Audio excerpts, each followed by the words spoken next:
What is up, my fellow bookish friends? It's been a while, but I went back and forth on this and decided I'm going to last minute join the reading rush.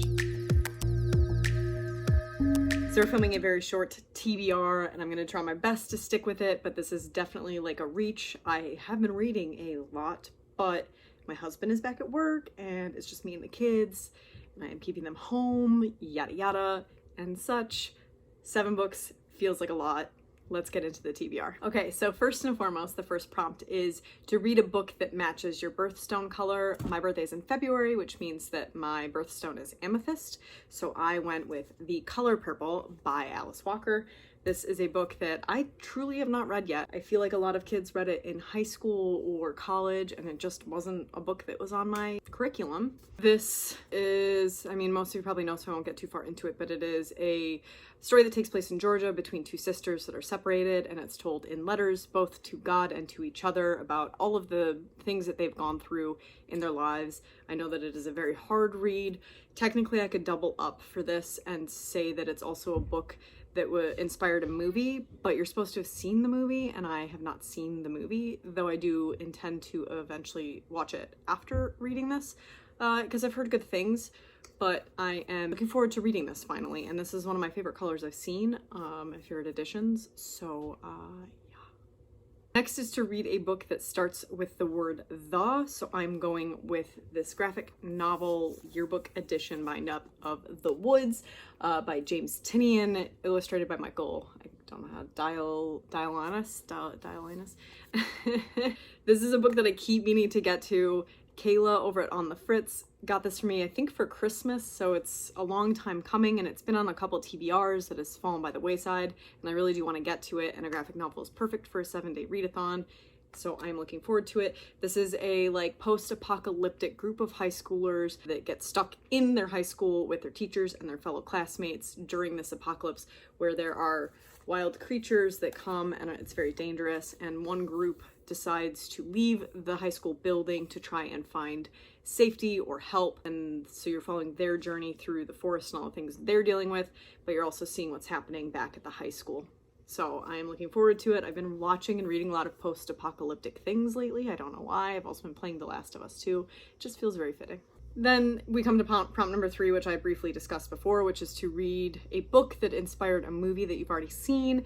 And I just don't have any books that fall into that category, nor do I want to put energy into finding something that I'm not interested in reading just to fit the category. The other thing that I could throw in here, which isn't really, it doesn't fit the prompt either, but I'm almost done with it. I am currently reading Kindred by Octavia E. Butler, and this, I'm like almost done, so I'm gonna finish it today. Is the story of a woman who suddenly somehow disappears from current day and travels back in time to a plantation on which there is slavery, and it has a connection to her, but she has no idea how she got there, and she's doing a lot of time traveling back and forth, and so far it's interesting, but I'll talk more about it later. Moving on to the first book I touched, which they said to interpret however you wanted. So I just kind of ran my hands along the top of my TBR cart. All of the reads that I really am most anticipating reading are on the top. So I just ran my hands along it and stopped. And I stopped on Meaty by Samantha Irby. This is a collection of essays. She is a humorous writer, and she writes about her life and herself and her identity. She is intersectional. She's a Black woman, and she is LGBTQ+. I really enjoyed her newest collection of essays, so I read that first. This is her first published collection of essays, so I am really looking forward to reading it. A book to read outside. I'm not going to read it outside. Maybe I'll sit by a window and get some vitamin D that way, but I picked another graphic novel. I basically don't know anything about it. I picked it up at the library before everything shut down. It's called Plummet by S. Gia. This is literally about a story about a girl named Mel who is dreaming that she's falling, and when she wakes up she actually is falling endlessly, and as she's falling she's seeing all these like disastrous things about humans and humanity, and she thinks she's alone, but then she finds more people are also in this predicament. I have no idea whether it's gonna be good. I picked it up because I really loved the color and the cover and the colors of the cover, so I'll let you know what I think when I get to it, but I figured this would be the easiest one to read by a window or outside, but I'm not gonna go outside. Number 6 is to read a book that is from a genre that you'd like to read more of and haven't read enough of, and I am going with Nothing to See Here by Kevin Wilson. This is like magical realism, which is a genre that I used to read a lot of back in my teen years and like early 20s, but I haven't really read a lot of. Now I definitely sway more towards pure fantasy, though magical realism does work its way in sometimes, but I'd like to read more magical realism. I think it's a fun genre that isn't most popular. This is a story about 2 girls who were roommates in like college, and they kind of have a falling out, and then a decade later one of them calls the other girl to say she has step kids, they're twins, she needs help with. She would like her friend to be the caretaker of them, but these kids have this thing where they spontaneously combust, so it is a tricky situation, and I would imagine that there's like a lot of learning along the way.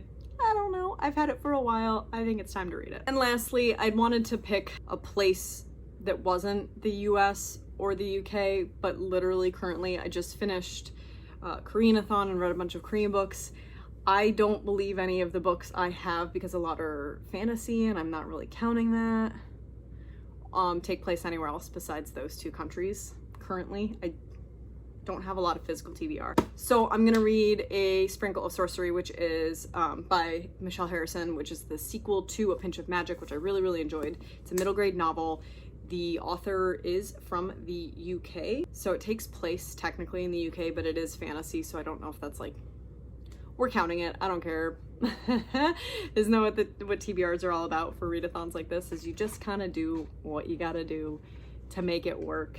And right now I'm not going to the library physically, even though I do believe mine is open again and they do curbside pickup. I like to go to the library to walk around and look at things and pick them up randomly. I'm not really a request and wait type kind of person, unless it's ebook form. That said, man, I've got a lot going on right now because I'm also reading The Glass Hotel by Emily St. John Mandel, who also wrote Station 11 via ebook, so I might update you guys throughout. That takes place in Canada, so I could read that too and count that. All right, that's it. I'm gonna try and vlog, but I make no promises because I have started many vlogs. I started a Koreadathon vlog and never finished it. I didn't finish, I think I finished 1 book for the readathon. It's just been weird. It's been weird, and I've been mood reading, and that's how it's been working. So let me know down below if you're participating, if you have read any of these and I should prioritize any of them. Other than that, that's it for me, guys. I will see you at the end of the week if I end up vlogging. All right, thanks for being here. Like if you like this video, subscribe if you're new here and would like to see more content from me. Post all my social media links down below. You can find me on Twitter, Instagram, and Goodreads. I will see you when I see you guys. Happy reading rush.